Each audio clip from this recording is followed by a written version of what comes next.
G'day Bomber fans, we've all watched our AFL team have some tough losses in the last 3 weeks and the same has happened in the VFL, but a lot of young guns are playing out of their skin right now. We've also had some players return from injury, which is great.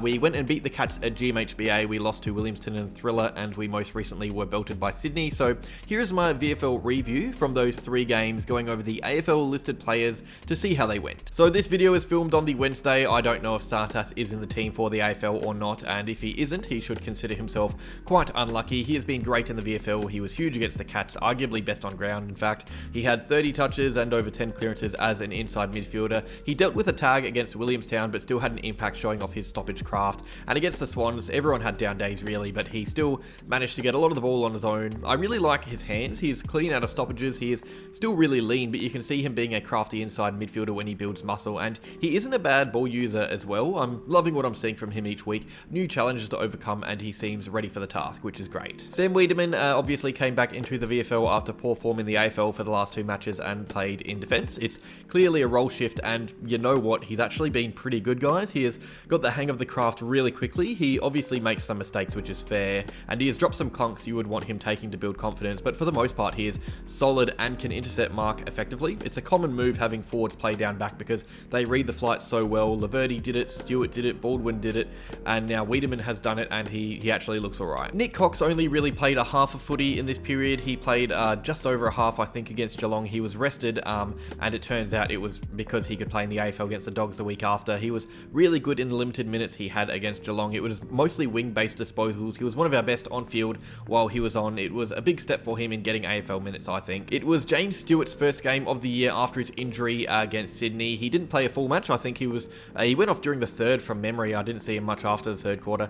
He didn't get a lot of the ball at all, but none of our forwards did. He played mainly as a key forward, so Weideman and Baldwin could play in defence. It's where I think I like him most in our team. He'll take a few weeks to hit his stride, so barely played any footy in the last 2 to 3 years because of injuries, really. Lewis Hayes, this kid is awesome. I really like watching him play. He was strong against Geelong, had some big marks, big intercept marks. He is just such a good judger of the ball in the air, and I also think the Seagulls game was an important one because he played on some good forwards and did alright. He is being put in harder positions each week and doing a fair job, and that Sydney game, he had so much of the ball. Our whole defence did, really, because it was down there the whole time, but I just think he manages to get in really good defensive spots to help out in clearing a lot better than kids his age do. I'm really excited to see this guy develop because I think he could play as early as next year, really. Kaine Baldwin has just been so good this year. He was amongst our best against the Cats, over 25 disposals for a key back, 12 marks, and this came after an ankle tweak that looked like putting him on limited minutes. He was moved forward against Williamstown and tried hard to rediscover his forward craft, but was often found out a little bit by their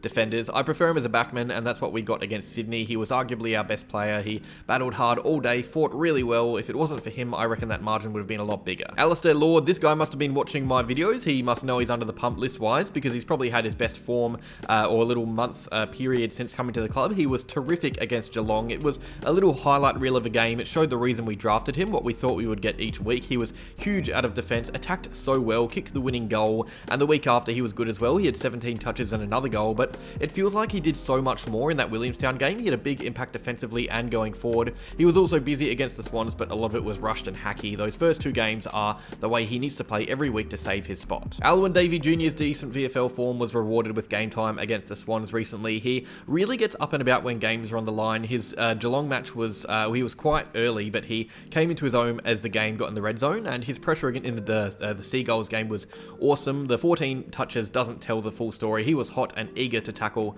whether in the guts or up forward. He has played a fair bit of midfield time in the VFL because he was, of course, drafted as a midfielder. Rhett Montgomerie, I mean, every week it's the same thing. You just know what you're going to get from him. He is super consistent. It makes me wonder if he will ever play AFL, really, because he can't really play any better than he has all year. He is just so sound and smart in defence. He is a mature recruit, but the way he impacts other contests and finds himself away from his direct opponent, but intercepting, it's just great. He's a great reserve level defender. He makes life easier for those around him in defence. You just wonder if he could do it in the AFL. Pat Voss has had to work really hard in recent months. He has had workman-like games. He didn't take control against the Cats. Just the 1 goal. Was used regularly as a target, but only really managed to bring it down. He is playing a role at the moment, and it's not doing his chances for an AFL debut any favours. I think his best game was the Williamstown one, 15 disposals, 2 goals. He was probably the biggest presence for us up forward. He could have kicked a small bag if he converted well. I think that's what he's missing, another bag of goals, and we might see him finally debut. Tex Wanganeen is struggling to take control of games. He has kicked 3 goals in 3 3 weeks. He hasn't had that much of the pill. He doesn't seem to be reaching that level we thought he could after that North Melbourne game.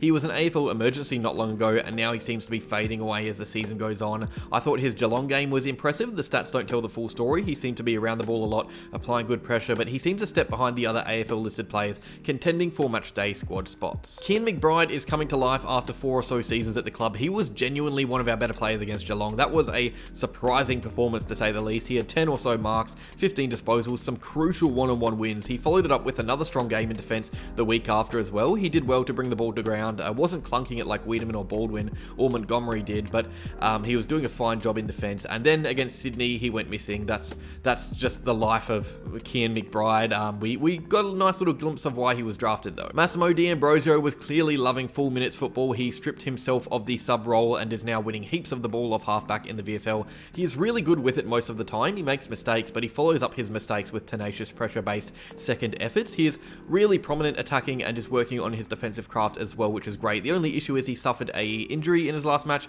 which is bad timing for the guy. Waller is playing an unselfish pressure-based role. He will often run alongside opponents in the midfield and nullify their stoppage work. He hasn't been hitting the scoreboard much. In fact, he looks like he's lost confidence in that area. He used to be a dead eye, but now he either misses or tries to pass it off. I'd like to see him play solely out of the forward line in a game soon to get this back, because he won't play in the midfield at AFL level. And Anthony Munkara, like it has been all year, it is glimpses. He is beginning to score a lot more, especially early in matches. He's also showing he is a good aerial player. He has some nice contested moments. He's beginning to run out games properly as well, which is good. I would just love to see a game that he makes his own, not one of glimpses, a proper highlight reel match. But that is that. Those are our AFL listed players going through the VFL at the moment. Let me know down below who you want to see join the AFL Matchday squad. Subscribe for more videos like this, and go Bombers.